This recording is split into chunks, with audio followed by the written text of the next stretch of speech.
Ada apa saja di dalam bumi? Bagaimana musim berganti? Bagaimana siklus air? Mengapa hutan sangat penting? Ada banyak sekali pertanyaan tentang bumi. Pasti teman-teman juga ingin tahu kan? Yuk kita bahas satu persatu tentang lapisan bumi. Tapi sebelum itu, marilah kita berdoa menurut agama dan kepercayaan masing-masing. Berdoa, mulai.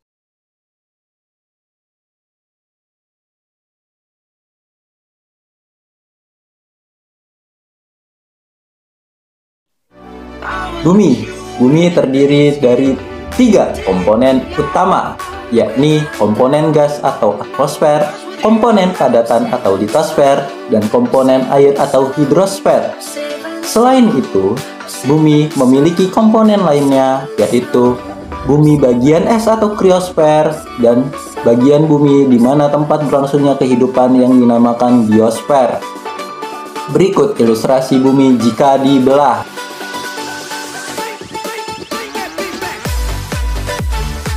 Secara umum, bumi mempunyai lapisan atmosfer untuk terlindung dari paparan radiasi matahari. Hal tersebut akan membuat suhunya aman dan bisa beraktivitas dengan baik. Namun, lapisan bumi sendiri terdiri dari berbagai macam seperti kerak bumi hingga biosfer, lapisan kimia di bumi. 1. Kerak bumi. Kerak bumi merupakan lapisan terluar dari bumi dan memiliki bentuk tipis jika dibandingkan dengan lapisan lainnya. Lapisan ini memiliki sejumlah unsur seperti oksigen, silikon, aluminium, besi, kalsium, natrium, kalium, dan magnesium. Secara umum terdapat 2 macam kerak bumi, seperti kerak benua di daratan dan kerak samudra di dasar laut. Kerak benua sendiri memiliki ketebalan mencapai 30 hingga 70 km, sedangkan kerak samudra memiliki kedalaman 6 hingga 11 km. Pada kerak bumi memiliki proses endegon atau proses yang menyebabkan permukaan bumi tidak rata. Proses ini akan memicu terjadinya gunung hingga bukit-bukit. 2. Inti bumi. Inti bumi terbagi menjadi 2, yaitu lapisan inti luar dan lapisan inti dalam. Lapisan inti luar terletak di 2890 hingga 5150 km di bawah permukaan bumi. Sedangkan lapisan inti dalam terletak di 5150 hingga 6370 km. Inti bumi memiliki suhu 6000 derajat Celcius yang memanaskan material mantel bumi bagian bawah sehingga massa jenisnya berkurang, yang mengakibatkan material bergerak naik ke permukaan mantel. Kemudian, material mengalami penurunan suhu, sehingga massa jenis material dan bertambah, dan material turun ke dasar mantel. Di dasar mantel, material tersebut terkena panas bumi, sehingga proses konveksi terjadi terus-menerus. Berdasarkan teori ini, ilmuwan berhipotesis bahwa konveksi inti bumi menyebabkan pergerakan lempeng. 3. Atmosfer. Atmosfer berasal dari 2 kata Yunani, yakni atmos yang berarti uap dan sapphira yang berarti lapisan. Jadi atmosfer adalah lapisan uap yang menyelimuti bumi. Atmosfer terdiri atas campuran gas, sedikit cairan, dan padatan yang menyelimuti bumi, mulai dari permukaan bumi hingga luar angkasa. Atmosfer terbentuk dari letusan gunung berapi yang kaya nitrogen dan karbon dioksida, tetapi sedikit oksigen. Atmosfer sendiri memiliki ketebalan lebih dari 650 km. Secara umum, lapisan atmosfer tersusun atas nitrogen sebanyak 78% dan oksigen sebesar 21%. Dan beberapa gas penyusun lainnya. Berikut komponen penyusun atmosfer.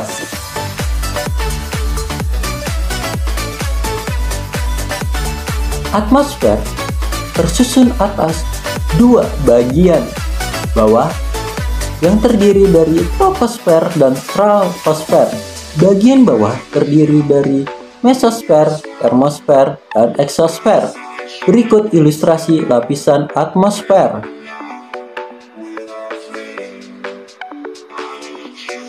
Troposfer merupakan lapisan atmosfer paling bawah. Ketinggiannya mulai dari 0 km hingga 10 km di atas permukaan laut. Bagian besar troposfer berbentuk uap air dan 75% terdiri atas gas-gas atmosfer.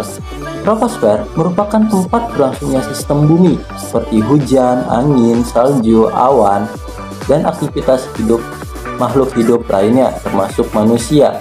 Berikut contoh awan yang ada di troposfer.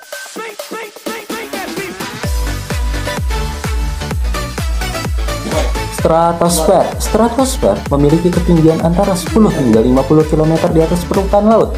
Lapisan stratosfer memiliki sedikit awan, namun tidak ada aktivitas cuaca, sehingga tidak mengganggu penerbangan pesawat. Sebagian besar stratosfer terdiri atas gas ozon. Mesosfer. Pernahkah kamu melihat meteor? Terlihat seperti meteor melintasi bumi, kemudian menghilang. Namun, sebenarnya meteor sedang menuju bumi dan terbakar habis di atmosfer. Lapisan atmosfer yang membakar meteor tersebut adalah mesosfer. Mesosfer memiliki ketinggian 50 hingga 85 km di atas permukaan laut dan menjadi lapisan pelindung bumi dari benda-benda luar angkasa. Termosfer. Lapisan ini memiliki ketinggian antara 85 hingga 500 km di atas permukaan laut. Dinamakan termosfer karena suhu yang sangat panas, yakni mencapai 1985 derajat Celcius. Termosfer berfungsi sebagai tempat mengorbitnya teleskop Hubble dan pesawat ulang-alik, serta melindungi bumi dari radiasi sinar ultraviolet. Teleskop Hubble adalah teleskop luar angkasa yang diciptakan oleh Edwin Hubble tahun 1985. Tahun 1990 diangkasakan oleh NASA yang memiliki massa 11.110 kg, mengorbit pada ketinggian 559 km. Dengan ini, ilmuwan mengobservasi dan mempelajari jagat raya. Objek luar angkasa seperti lubang hitam atau black hole, galaksi, bintang, dan sebagainya. Tekanan udara di atmosfer.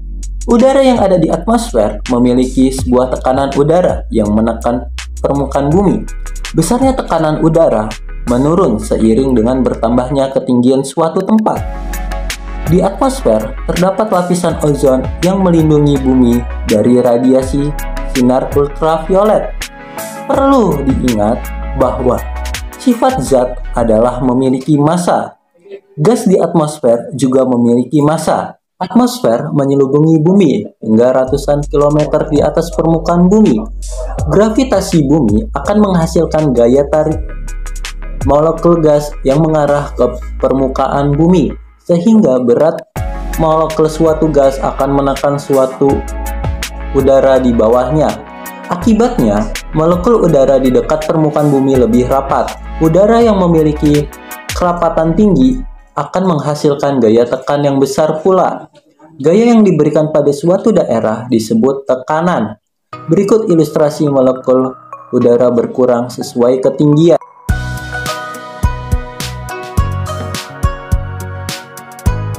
Suhu di atmosfer. Energi matahari dipancarkan dengan radiasi ke seluruh sistem galaksi Bima Sakti. Sebelum mencapai permukaan bumi, radiasi energi matahari akan melewati atmosfer. Oleh atmosfer, sebagian energi matahari akan diserap dalam bentuk kalor atau panas. Suhu di setiap lapisan atmosfer berbeda, seperti pada gambar berikut.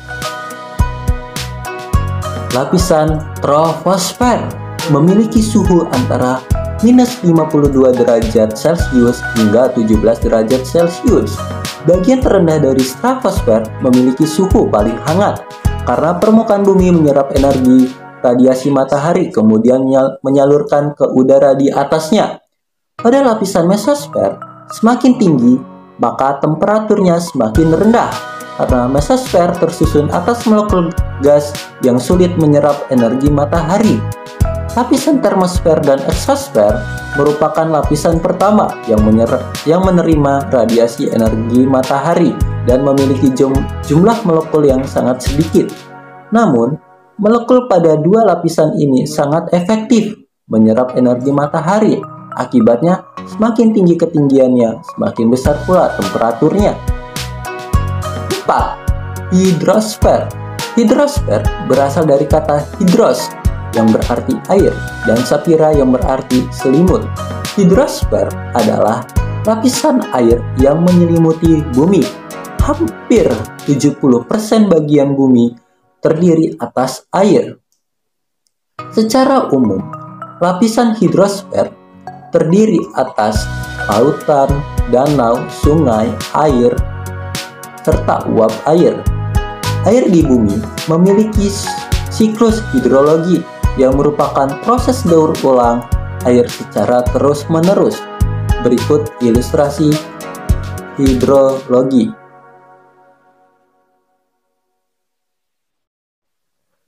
Siklus air dimulai ketika panas matahari menguapkan air di laut dan di permukaan bumi atau evaporasi. Uap air berkumpul di angkasa dan terjadi kondensasi atau pengembunan yang membentuk awan. Awan berjalan searah dengan hembusan angin.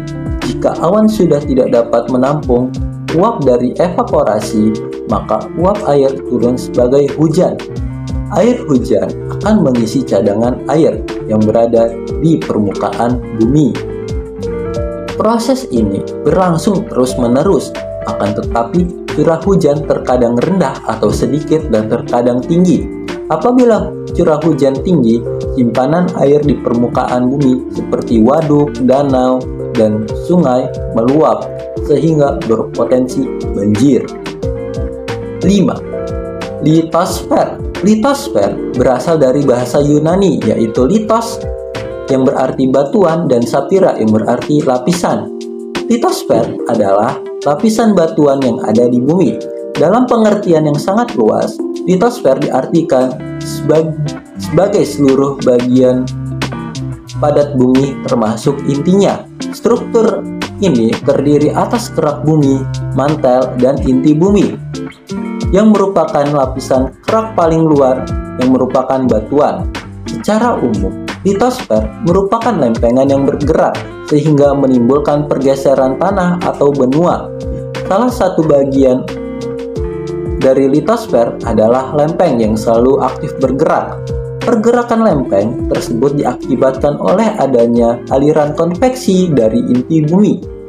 Lempeng dapat bergerak saling menjauhi maupun saling mendekati.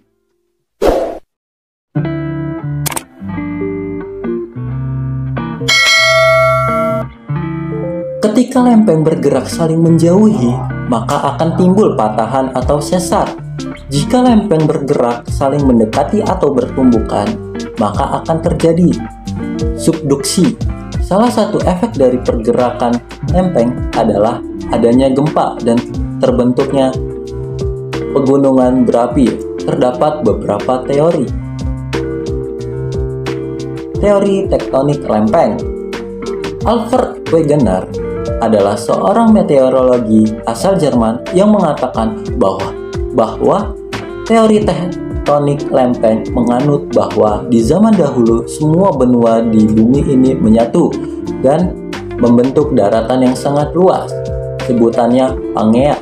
Sekitar 200 juta tahun yang lalu, Pangea mulai terpisah dan bergerak menjauh secara perlahan. Berikut ilustrasi Pangea.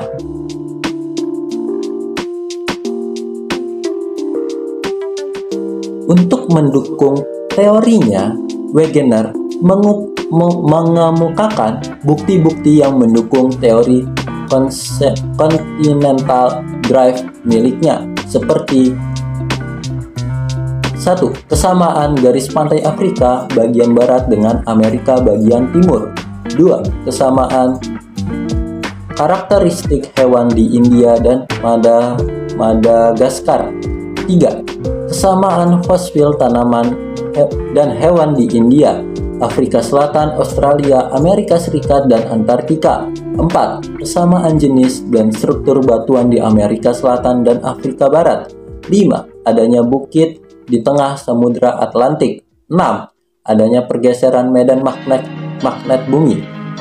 Ditemukannya sisa deposit glasial era karbon di benua tadi. Terlepas dari bukti-bukti yang dikemukakan Wegener, ia tidak mampu menjelaskan alasan apa yang mendasari pergerakan benua tersebut hingga saling menjauhi satu sama lain, sehingga banyak dipertanyakan oleh para ahli.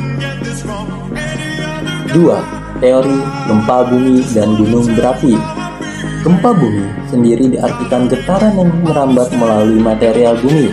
Ini sebab energi dari pergerakan lempeng yang ada di dalam bumi. Semakin besar energinya, maka getarannya semakin terasa. Gempa bumi melepaskan gelombang seismik yang merambat sepanjang permukaan bumi. Jadi, di tiap permukaan bumi yang kita pijak terdapat gelombang seismik. Ketika gempa di dasar laut, maka gerakan antar lempeng tersebut akan mendorong air laut untuk naik ke permukaan dan menimbulkan gelombang yang sangat besar. Inilah yang disebut dengan tsunami. 6. Mantel bumi. Lapisan di bawah kerak adalah mantel. Mantel bumi merupakan lapisan yang paling tebal dengan ketebalan mencapai 2.900 km.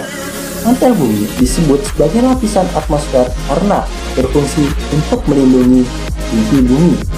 Berdasarkan materi penyusunnya, mantel bumi dikategorikan menjadi dua, yaitu mantel luar dan mantel dalam.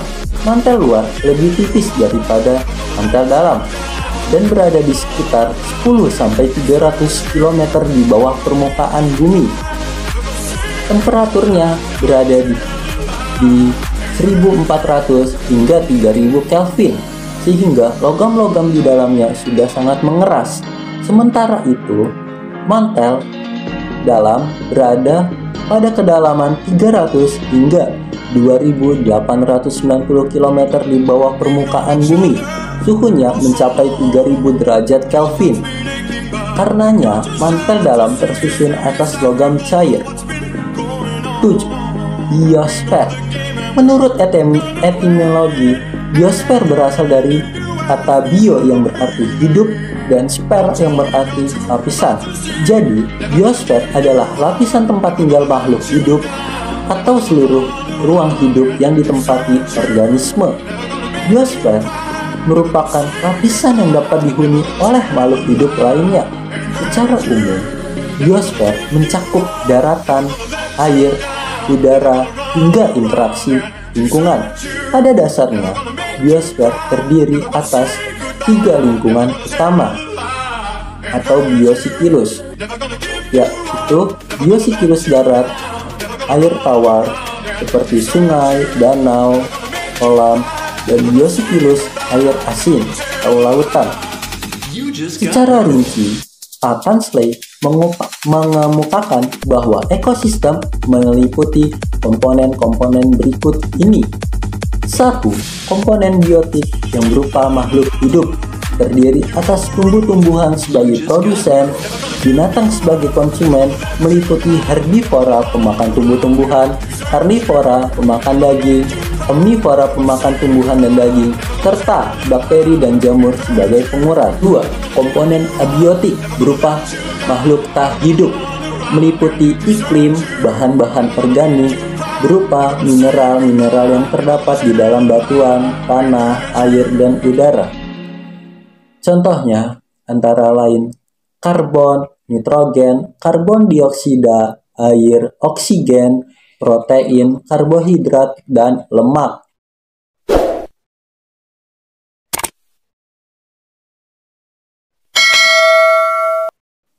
Terdapat contoh soal. 1. Salah satu faktor yang mempengaruhi konsentrasi ozon di atmosfer adalah adanya gas CFC. Gas CFC atau chlorofluorocarbon fluorokarbon mampu memecahkan molekul ozon yang terdapat di atmosfer. Molekul manakah dalam CFC yang dapat memecah molekul ozon sehingga menimbulkan pemanasan global? A. Karbon, B. Fluor, C. Klorin, D. Oksigen. Ya, jawabannya adalah C. Gas klorofluorkarbon atau CFC terdiri atas atom karbon, fluor, dan klorin. Kandungan klorin dari CFC dapat memecahkan molekul ozon. 2. Berikut ini yang bukan merupakan komponen utama penyusun bumi adalah A. Atmosfer, B. Hidrosfer, C. Biosfer, D. litosfer. Jawabannya C. Atmosfer adalah komponen gas, hidrosfer adalah lapisan air, sedangkan litosfer adalah komponen padatan. Oke teman-teman, sekian pembelajaran kita pada hari ini ya, semoga dapat bermanfaat. Ternyata fisika sangat dekat dengan kita ya teman-teman. Jangan lupa banyak membaca buku ya. Sekian, saya akhiri. Wassalamualaikum warahmatullahi wabarakatuh.